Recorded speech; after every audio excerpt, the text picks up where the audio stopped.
Welcome to the Master Conversations. My name is Federico Rojas, and with me it's Tim Braheem, and we're going to talk about creating impact through service. It's the first time that we're doing this. I'm super excited, and it's just so much knowledge in this, and I hope you enjoy it. Tim has been in the mortgage industry since he was 25 years old, and right now he owns a company called Performance Experts, who is in charge of bringing down barriers that can stop you from achieving success.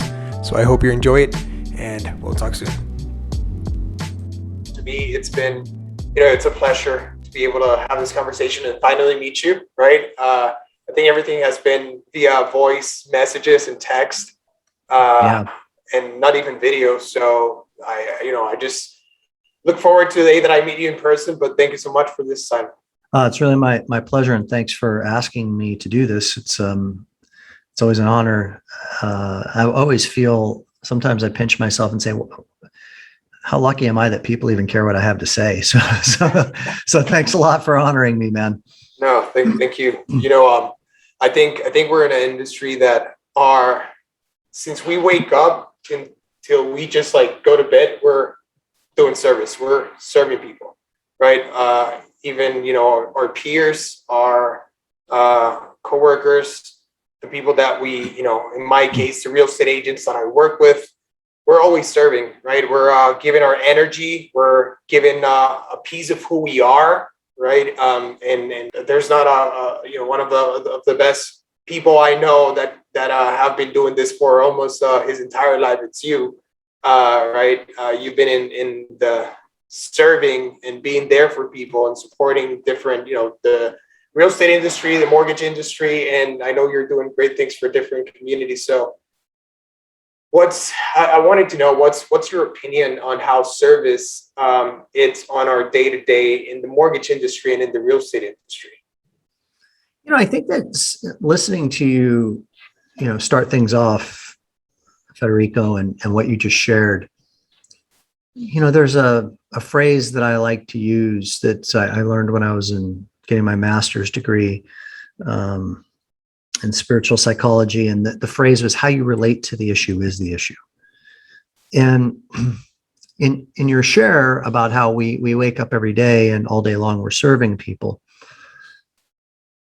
Listen, I'm not a politically correct person, so I just kind of say it how it is. I don't know that that's everybody's experience.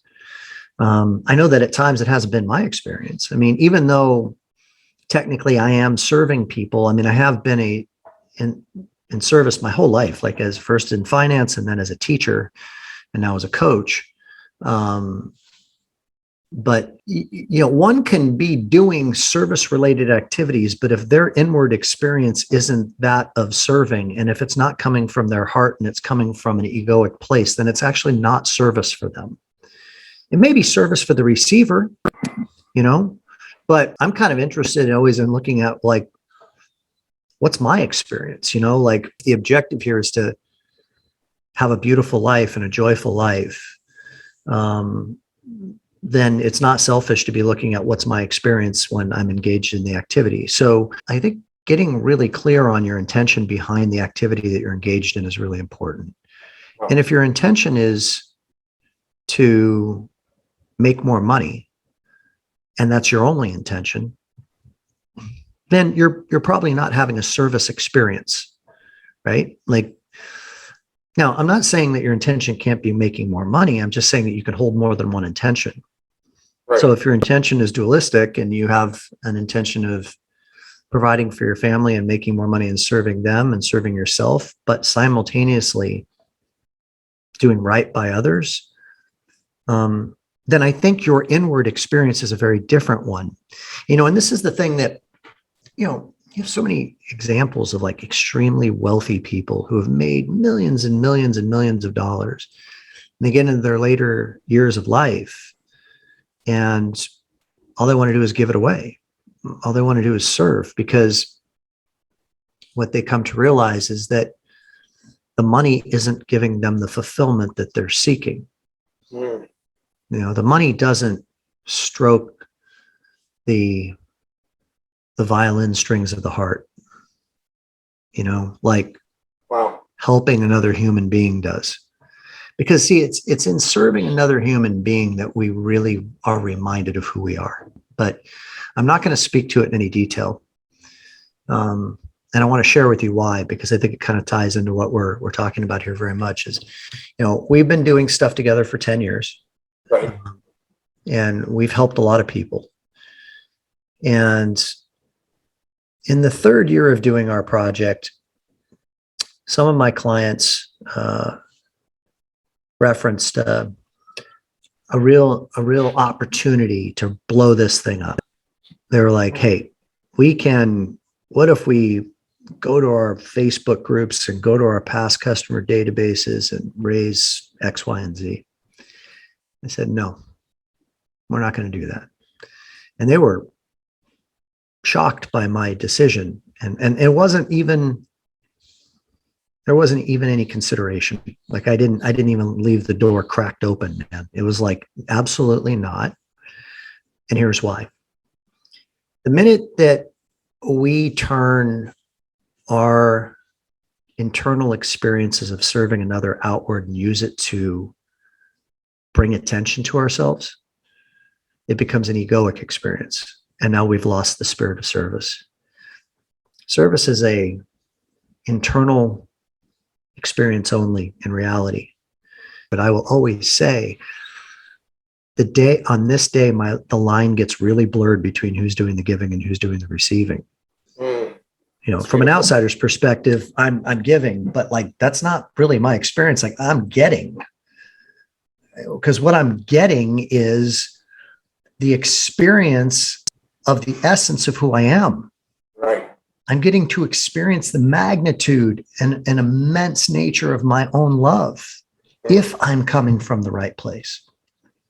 But if I'm coming from a place of, I can't wait for everybody to see what I'm doing, I don't have that same feeling inside because it's an egoic experience. It's up here. So back to your question, I think that I recently heard Jay Shetty. I don't know if you know who Jay Shetty is, but yes. I recently listened. Okay. And I like him. He's a good teacher. And I recently heard an interview with him and he was talking about combining, the key thing is to combine your passion with compassion. So that's what that seems to be a good formula for what your question was. So if I'm a loan originator or if I'm a real estate agent, what's my passion? So for me, my passion is teaching. That's what I love to do. I love to help people in that regard. It makes me feel good about myself, and I like to see the results that people have and try to stay humble with all of that. And then by bringing the compassion to that equation, the walking in the shoes of another, the seeing of what it is that other people need and may not have, and putting myself in their shoes to what their life must be like. Right. That's where the heart connection comes in. So combining passion with compassion. So whatever it is that you're doing, if you're passionate about teaching somebody about mortgage finances, great. Where you can really put an extra layer of service to it is if you can be compassionate with your client. What is their fear? What are their needs? What are their hopes and dreams that they maybe are struggling to get clear on, that they're having a hard time fulfilling? They're without purpose. How can you help them uncover that? Same with a real estate agent. I mean, what does that home represent to them as a human being?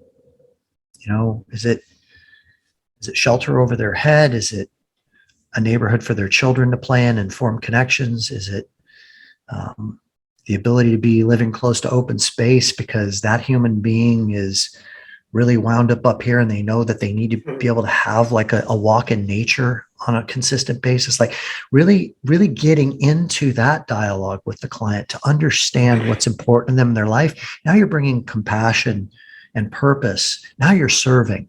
Because you're coming from a place of caring about them. It's Right. not about you anymore. It's about them. Mm-hmm. And guess what? Everybody wins in that formula, not just the client. You win because you feel that right here, man. Like you get that feeling inside of like, I just came from a beautiful place, and you get to feel good about you. Mm-hmm.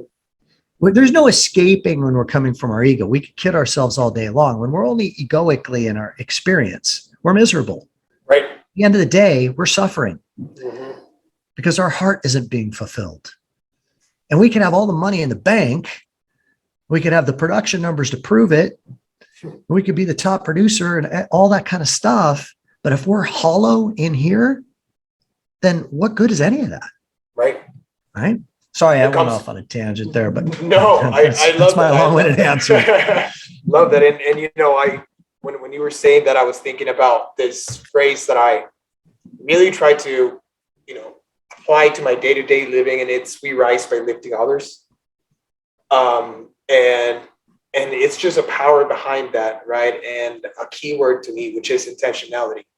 And I've heard you, you know, in different conversations that, you know, I've watched you have with different people in the industry as well. And in general, you mention a lot that word, right? Intentionality, and being intentional when you talk about the perfect one process. How can you be intentional with that? You talk about being intentional with your words, with your actions, and just like how you help people just walk through life and how you're being intentional with your words that impact their life. So to you, that intentionality, how does it, you know, why is it so big? Why is that word so powerful to you? I mean, I think if left or nobody's ever asked me this question before, so I don't even know what's going to come out of my mouth right now. But but I think that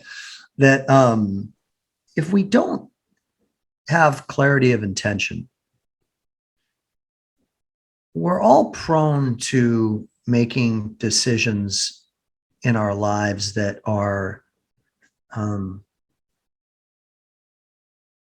coming from a confused place, that are coming from a place that might not have the values and virtues that we hold dear to us in support of them, right? So from emotional reactionary place, I mean, we're all easily seduced, I guess would be another way of saying it, you know? So like a perfect example was what I shared, right? Like, I mean, my intention was to open up the hearts of my clients, to crack them open, you know, to destroy the armor and to have them experience how full the love is inside of them. And also, of course, for the people that need our help to receive help, which, by the way, especially since you're a Tico, and for those of you who don't know what that means he's Costa Rican. Ticos are prideful people. And it is difficult for them to receive. I've witnessed it, especially during the pandemic. You know, the work we did during the pandemic was very big work. You know, how some of these people were having a hard time with feeling like they needed help. Okay. So we were also, I'm acutely aware of the fact that the intention behind that work is also to teach people how to receive. So everybody's learning something. You know, some people are learning how to open their hearts. Some people are learning how to receive. But the intention was never lost on me. And I'm not trying to pat myself on the back, because the reality of it is that sometimes I come from a place of no intention and I make mistakes. And that's what I'm working on and how I learn and grow myself. But my intention was very clear that that was the purpose, right? So that's why there was no wavering discussion on, yeah, let's blow this thing up and market it, because then it was going to lose that intention. Right. I knew it would lose the intention. I knew that now all of a sudden, and a part of the reason also that I don't really talk about this in any kind of depth, quite frankly, is because this is a surprise. We don't talk about it. You know, we keep it inside. You know, I had a very wise spiritual teacher share with me one time that your experience is energy. And whatever you're experiencing, there's an energetic frequency to the experience. If you're afraid of something, you know, if you have a traumatic experience, there's fear-based energy that you take on. If you have a beautiful, compassionate, loving experience, then you're feeling that energetic frequency of love and compassion within you. And when you speak about it, you're putting the energy outside of you and losing some of its potency that's inside of you. So that's another thing. It's like, I don't really love to talk about all this stuff so much in any kind of depth because I want to hold it inside of me so I continue to feel it. When I put it out there and I keep talking about it, this is what I do for people, blah, blah, blah, it diminishes it within my heart. So nobody's winning in that formula, right? It becomes an egoic experience. So the intentionality, to answer your question, in anything that we do, it's like, you're checking in with yourself. It's so important to ask yourself, like, why are you doing this? Why are you a loan originator? Why are you a real estate agent? If it's to make a lot of money, I'm not saying that's bad. I mean, everybody has their own free will to make whatever decisions they want. It's not my path, but it doesn't mean it's the wrong path. But if that's your intention, is to just make a lot of money and it doesn't really matter what the experience is for the other person and all of that, that's your choice. Get clear on that and make your business decisions around that. I think you may end up finding out that doesn't work too well for you in the long run, but who knows? But if your intention is like, I want to always do right by other people first, like I want to operate under the law of reciprocity, right? That if I am giving first, that I will be fully abundant and receive more than I could ever dream of in return, because I'll just have a lot of people out there that I've done right by, and they're just going to want to give back to me because that's how the world works. If that's your intention, then you got to stay clear on that and make sure that you're making business decisions that are in alignment with that, because it's very easy for us to fall asleep and all of a sudden get seduced by, a big check or something like that. And then we make a decision that's incongruent with our values, and then we feel bad about it after. Self-judgment comes at that point. Right. I agree. And, I love that you just said that, because we live in such a fast-paced world. That's how I like to call it, right? The world is moving faster than ever. And then this industry as well, it's fast-paced, right? It's call after call, and then meeting after meeting, and you have another call, and then you got to do this, then you got to have another meeting. So it's something that it's constantly moving, right? Fast. And you briefly mentioned energy, right? And to me, that's a powerful word. And so tell us more about your definition, of energy and its importance in our work lives and in our personal lives as well. Well, it's so funny sometimes for me because I suppose it's been about 12 years now. Time goes by and kind of forget how old I am, but there was a point in time about maybe 12 years ago that people would talk about energy, like, oh, that person's energy and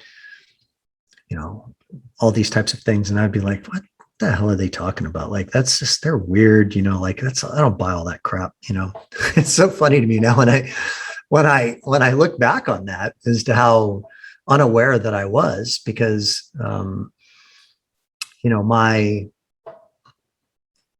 my entire existence is about that, as is everybody else's. Like all of us are having an energetic experience. We're having an energetic experience in this moment. We're consistently having energetic experiences, and we are all vibrating at certain frequencies and at varying frequencies during the day. When we're afraid, like I said before, we have a frequency that is low vibrational because we're in fear.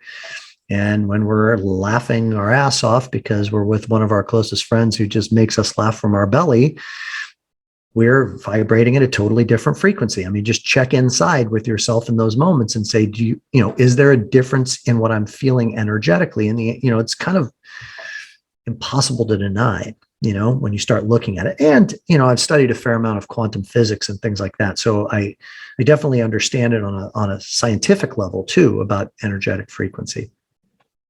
It's always amazing to me. Like, I used to get asked this question a lot. I don't anymore, but people would say, hey, why do you do retreats in Costa Rica?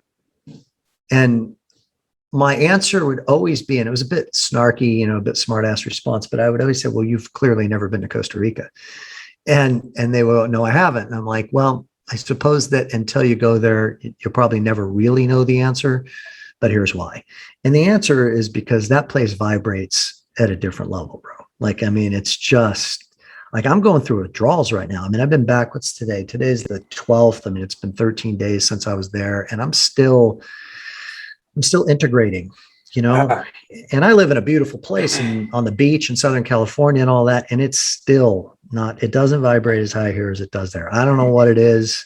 I don't know if it's the people. I don't know if it's nature. I think it's probably a combination of the two, but there's some magic happening down there that just, you know, I feel it when I'm there. And when I take people down there, they feel it too. And they end up saying by the third or fourth day of the retreat, they're like, I haven't felt this good in years. Why do I feel so good? And I'll be like, beautiful. Well, you know, because we start off early in the morning at 6:30 and we do yoga, and then I guide you through a meditation, and we eat a nice healthy breakfast with gallo pinto and some good farm fresh eggs that don't have, you know, hormones injected into them. And we have some mango, and, you know, and you know, you're having your tamarind juice or whatever you're drinking, you know, and you're living the pura vida.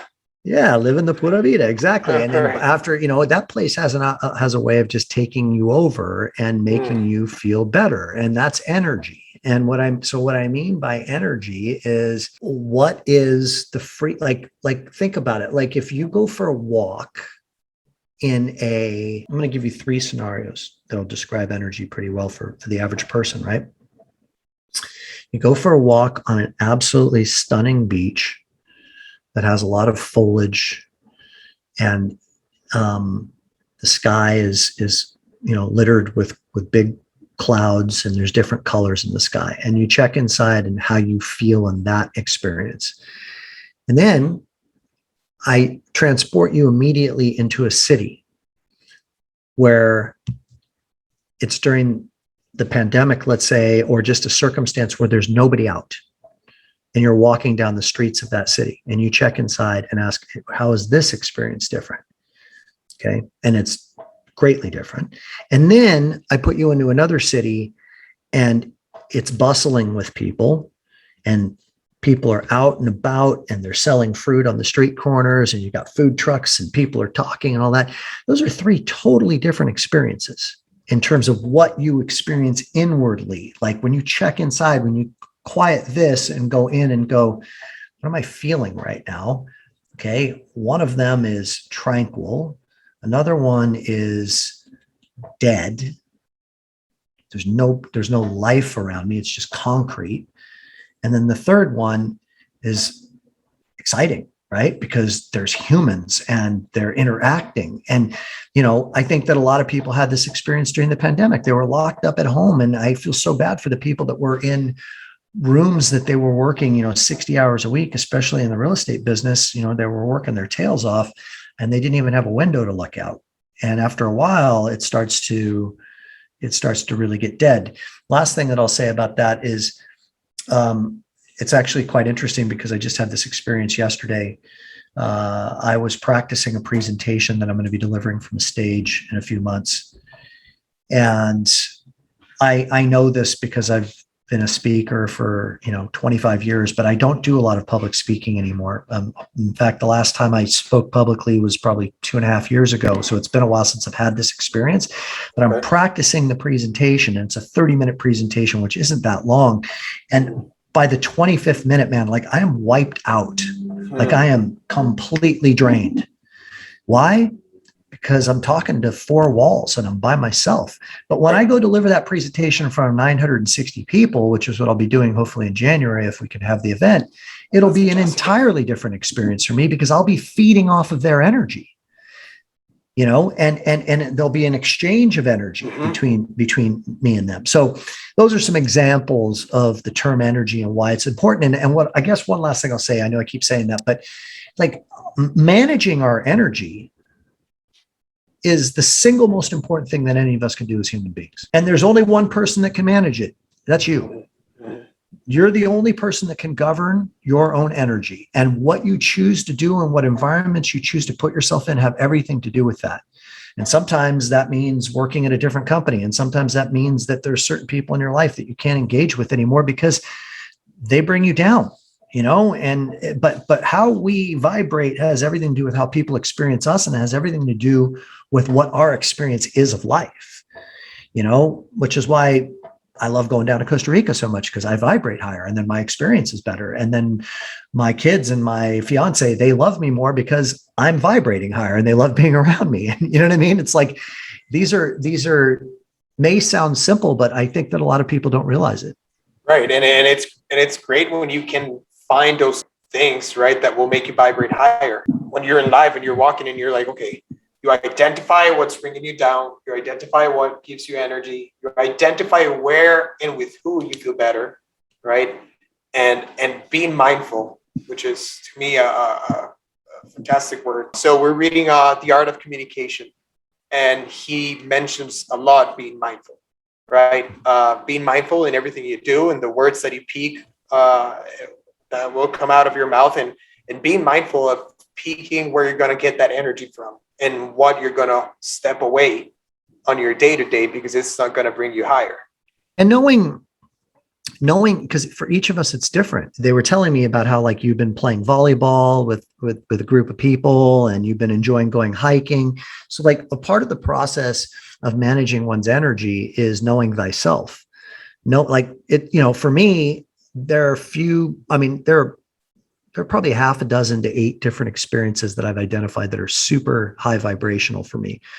But that might not be the same list for you. Like there aren't too many things that I love more than just being out on a surfboard. I might not even be catching waves. It may be just sitting out there. It does something for me. It changes me. And the more that I do it, the healthier it is for me. So it just depends upon the person. But knowing yourself well enough to know is a real gift to yourself. Because once you know what those things are, you can start to choose into those things more frequently, and life becomes a better life. And then, by the way, from a business perspective, like we tend to make this stuff so hard. We don't need to make it so hard.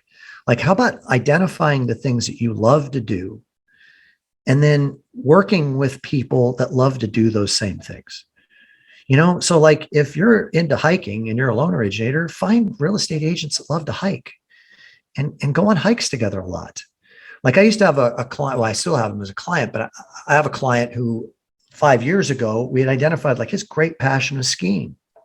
So I said to him, Chong, I'm like, look, why don't you have like 2 annual ski trips during ski season with your real estate partners that love to ski? And you guys go away for, you leave on Friday morning, you come back Saturday afternoon and you rent a cabin. And he started doing it. It was amazing for their relationship. And now he's doing business in an environment that's high energy for him because he's with people that are his tribe, that resonate with him. We tend to make this so hard. We look at it, we're like, oh, like this person's a realtor, that person's an accountant, or that person's a loan officer. That means I have to try to get business from them. Well, wait a minute.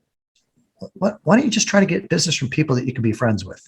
And then you could actually have an enjoyable experience. And then, by the way, it becomes easier to serve, to tie it back to that, because you feel such resonance with the person that you just want to be good to them. Right. Right. Yeah, no. I agree. I agree with that. So, and that comes with work-life balance, right? That's something that on the past years, I would say has been really like out there, right? How can you manage the balance between your work life and your personal life? And how can you, just find that perfect spot for you?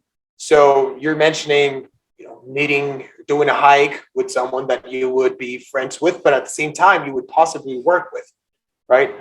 How do you balance your work with your personal life? Well, I've been talking about this topic for, it's going to get close to 20 years before I know it. It's probably 18 years or something. It's something that I worked on when I was a loan originator. I want to say that I was good at it. And then there's a part of me that feels like I wasn't good at it. What I wasn't good at was turning off work when I got home. And that's a major part of work-life balance, which I'll get into that in a moment. What I was good at was making sure that I took time away from work religiously and extensively annually, meaning I averaged, when I was a loan originator, about 8 weeks a year where I would go on vacation.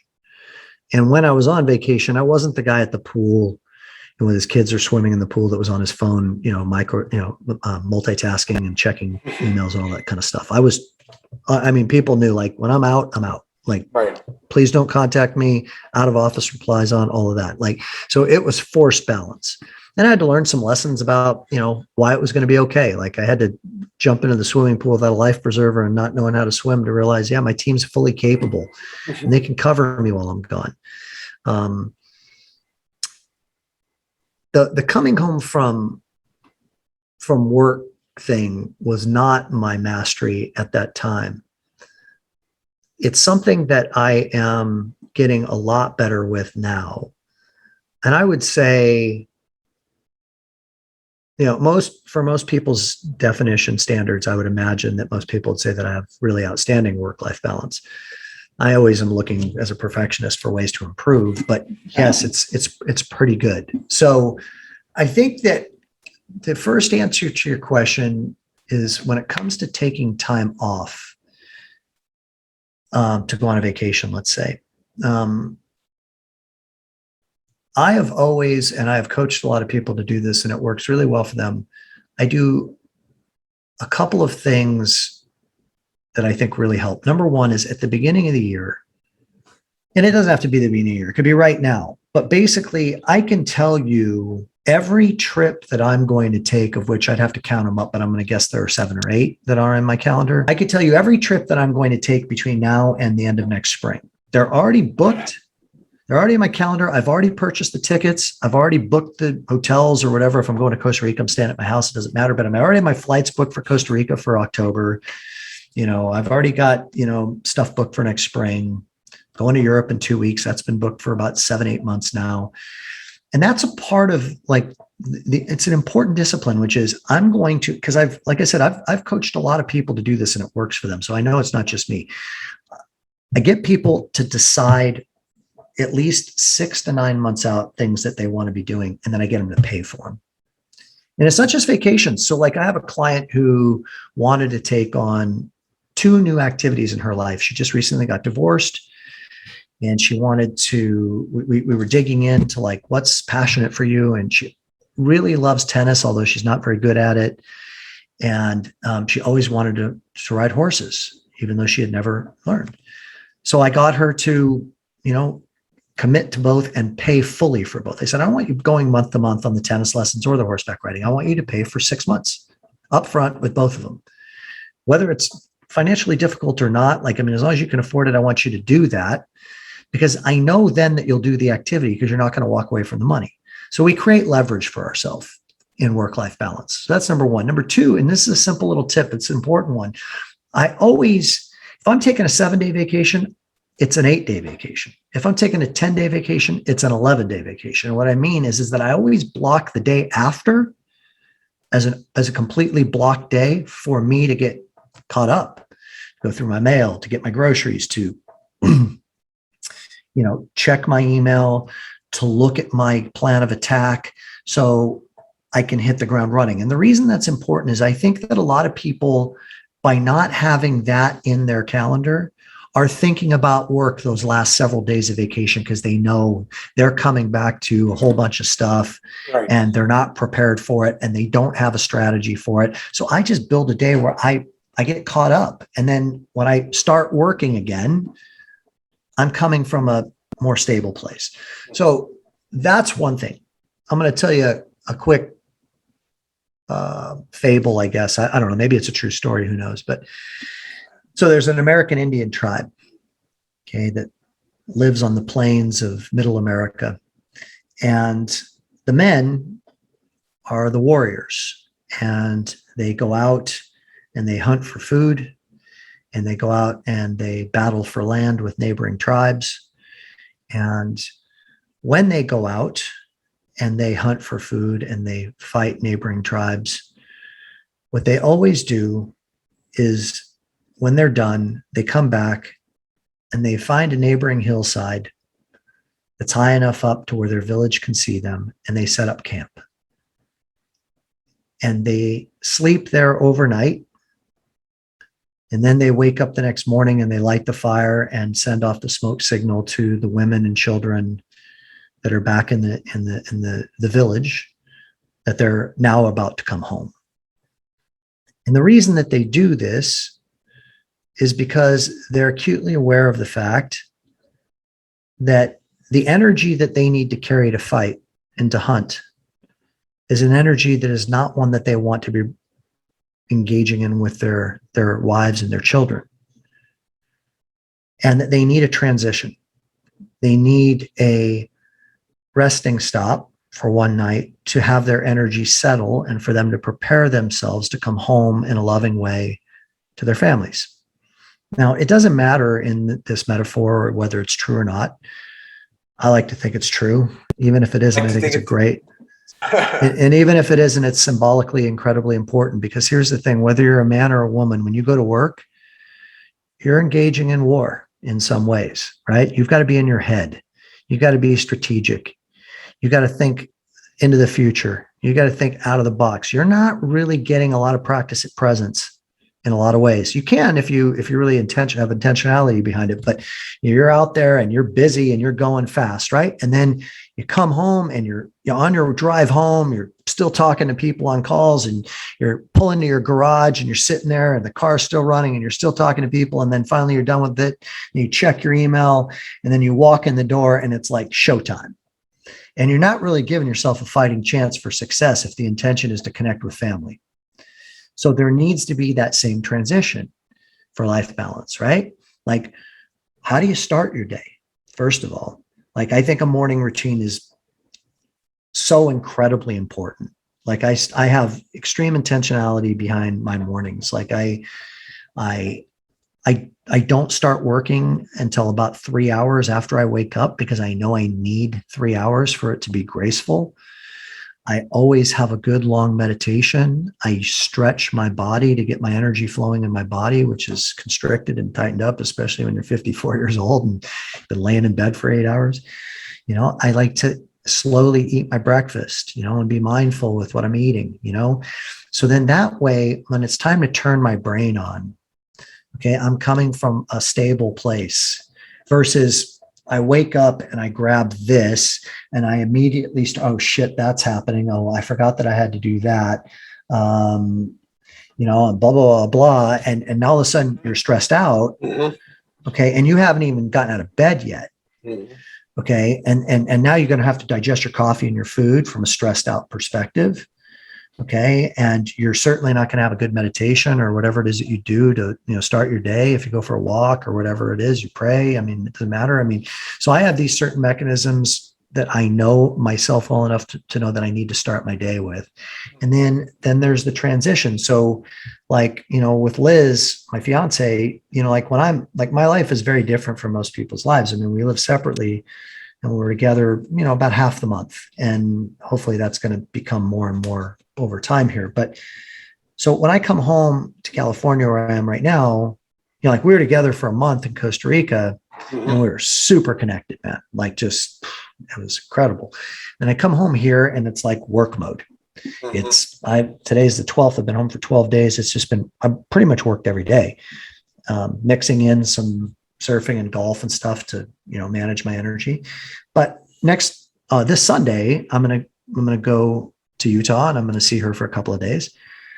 And what's that transition? What is my metaphorical camp that I'm setting up to light the fire and to come to Utah? And it's like to be present with her and to connect with her. That's a part of the balance of life is managing these different experiences, these different energetic frequencies and all of that. So, I didn't book my flight for the crack of dawn. I booked my flight for mid-morning so I could go slow that morning. And I'm going to probably look at a couple of pictures of us and just feel into how much I care about her and really get connected with her soul before I even get on that plane. So when I land, it's like, there she is, my lady, my best friend, and like really have some intentionality behind the reconnection. And I've had to work on this. Frankly, the first year of our relationship was a little bit hard for both of us. We managed through it pretty easily, but it was hard for her because I'd come in hot.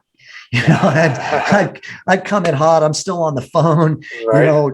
Doing my work. And then I get into the car and she's like, hi, how you doing? I'm like, give me a second. And then, and I'm just not even there, I'm physically there, but mentally I'm somewhere else. Right. And we've had to work through those things, and we're doing a much better job of it now. So hopefully that answers that question. Yes, for sure. And life to me, balance. that's a key part of any type of relationship, right? A romantic relationship, just with your family. Then when you go back to work, communication, right? How crucial it is to communicate where you may be that day, right?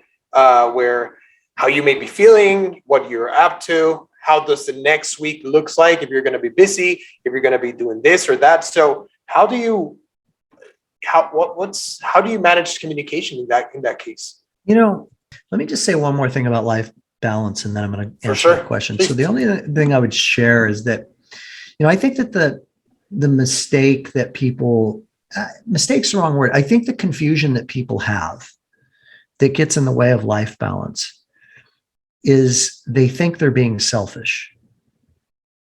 See, we've all been taught to not be selfish, but most of us didn't have evolved enough parents to teach us how to be self-honoring. And there's a real big difference between the two. And, you've all heard the metaphor before of, the airplane's going down, put your oxygen mask on first because you need to be able to have your oxygen before you can help somebody else. Well, right. It's very much true in this case, right? Why is it a mistake or wrong to choose what you need first? It isn't. Because the reality of it is that if you're not, you're going to be a partial version of who you're capable of being. So much of work-life balance is getting really clear on what you need to be the best version of yourself and making that the number one priority above anything else. And from there, you will be a better employee. You will be a better entrepreneur because you'll be bringing a more full version of yourself to the party, and you'll be more successful as a result. Your question, I'm sorry, what was your question? I got caught up on that. No, I think, I think it was pretty much answered on how, because I feel that communicating whatever you have on your mind, it's critical, right? And let me link this question with what we've been experiencing this past year and a half with, which is, it's been a COVID, right? We've been kind of like isolated, right? And instead of an office where we've been looking at different, our peers and our friends and whatever, we've been having a desk on our kitchen table, or, right, it's been an office in a room in your house that wasn't there before. So I think communication has been, and still is, and after, we start being resilient from COVID, communication needs to play a huge role in what we do on our day-to-days and on our work. So I love that you mentioned how you communicate with your fiance when, before you're going to see her. And I think we can also put this example in our work life.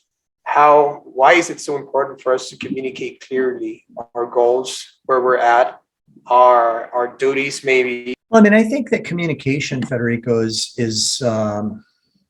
there's a deeper layer that we all need to be aware of, which is that we fail to communicate for different reasons. One is because we haven't been taught how to properly.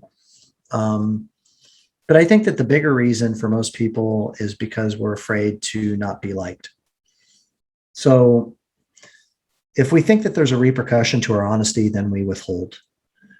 And every one of us wants to be liked. That's just a part of the human experience. We want to be loved. We want to be seen. We want to be accepted. It's very primal. Like we're tribal people, why do you think that social media is so successful, right? It's seductive tribal behavior, and it's rooted in the preying on the insecurities of humanity. All you have to do is look at, the people that make all these posts on Instagram. And then what do you do after you make your posts on Instagram? You then are checking your phone all the time to see, so-and-so liked it. So-and-so liked it. Did anybody comment? Right. That's what's happening. Okay. So that proves out right there, because we all have had that experience, that's what our great desire and need is.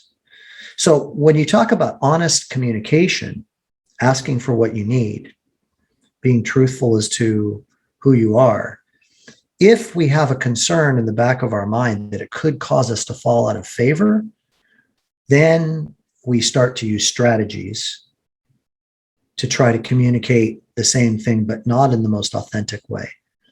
So, you have people who then stuff things and they become passive aggressive. You have people that become sarcastic.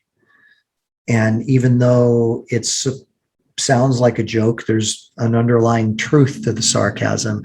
You have people that are, that retreat and hide, and they want you to chase them.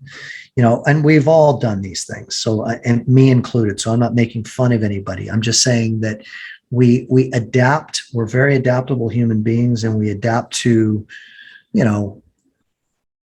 we adapt to what we need to do to stay in favor. Right. And that there's a fundamental challenge with that, of course, which is that if we don't speak our truth and we don't ask for what we need and we don't communicate.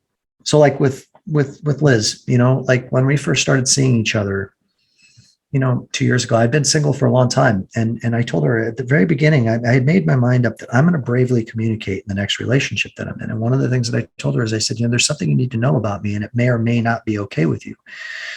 I am a hermit when it comes to my work. Like when I'm working, I don't want to talk to anybody. Like I like to be focused. I like to be creative. I like to lock down. I very much compartmentalize my life from a work-life balance perspective. So when I'm on working, I'm working. And when I'm playing, I am playing. And when there is playtime, I'm not going to be looking at work or talking about work. And when there's work time, I may not return your text, babe, in 2-3 hours because I'm focused. And that's honest communication. And it takes bravery because I liked her.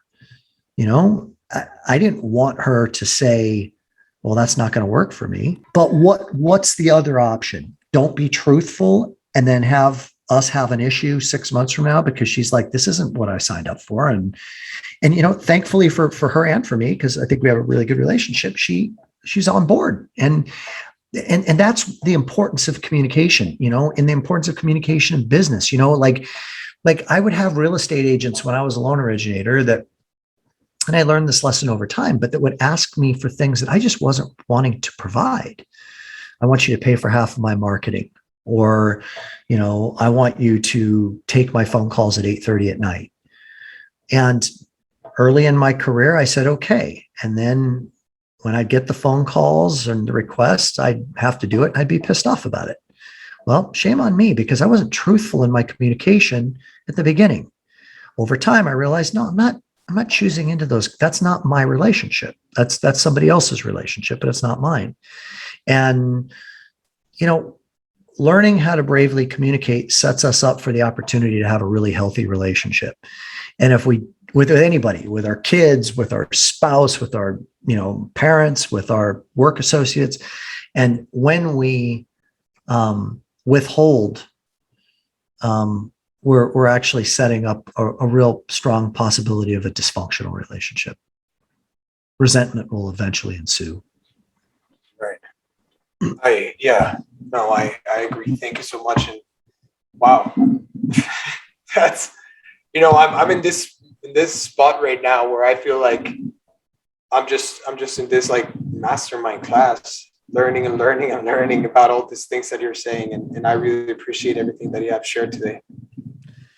Really my pleasure, man. And thank you for having me on, and I had no idea where this conversation was going to go, but I just knew that, if I just showed up and you and I just went for it, it would work out okay. And hopefully whoever's listening to this, hopefully you got some value. And I send everybody, best wishes. Thank you so much. So, my last question, and it would be, what's where the industry is right now, right? And I know that you speak with your heart. What would be your advice to the people that are getting into the industry, that are thinking on maybe pivoting on how they're approaching the business right now? What's your advice on where the industry is right now? Well, I know that those of you that have been doing this for a long time have heard this a million times.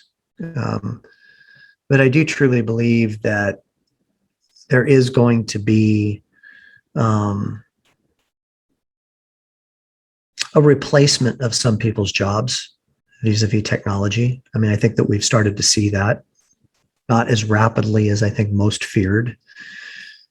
There's just so much fat, right, in the middle in this space, both in real estate and in mortgage finance. And there's a lot of money that is going to various entities that, may not be getting that money in the future. But I do think that you'll always be safe. There'll always be a need for your service if you are serving. And I think taking a look at what that really means to you is really important. So if I'm an originator of loans, like really taking very seriously, not just ripping through the conversation with somebody and quoting rates and just trying to get them to say yes as quickly as possible so you can get a paycheck, but really getting to know them as a human being and what's important to them. Not just being the provider of their financing that you've hopefully educated them on in a very profound way, but also caring enough to ask what else they need help with and making introductions to other people that can be of service to them in their life. So building a network, like if I were an originator right now, I would be taking very seriously the importance of building a network of service providers that are my, referral partners that do business the right way, and making sure that we as a team are consistently taking care of each other's clients. So financial planners and accountants, and insurance agents, and, even other ancillary services. It doesn't even have to be in the finance industry. It can be, really good nannies or things like that. Like really, really having a suite of a team that you can, when somebody comes and works with me, they're going to get introduced to all of my team because they may have needs that I don't know of. And if I can be the conduit for those needs, then I'm still serving them. I'm helping their life be a better life. And I would say the same for a real estate agent, for sure. I mean, I think that even more so for a real estate agent. I mean, I would be using that at point of sale. I would be saying, hey, look, I'm not interested in just this transaction. I'm interested in serving you as fully as I possibly can. And I have a list of questions that no other agents are going to probably ask you, but that I need to ask you because these questions are important to me and are in alignment with my values of wanting to be in service to people. Do you have needs in these areas, and having, a list, and then making those introductions. I mean, but at the end of the day, yes, we want things done quickly. Yes, we want things done accurately. Yes, technology can provide that, but we also want to connect. Human connection is at the core of why we're here.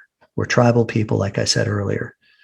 So we don't want to just do business with the Quicken loan officer that's on the other end of the phone that's just, pumping and dumping the deal, getting it in the pipeline as quickly as possible. We want to do business with people that we can share a human interaction with that's meaningful to us. So that's what I would be advising people in both industries to be taking very seriously going forward. Thank you. And thank you, Tim, for being a Maestro. Thank you. Thanks for your compliment. And it's really my pleasure. Thanks for inviting me.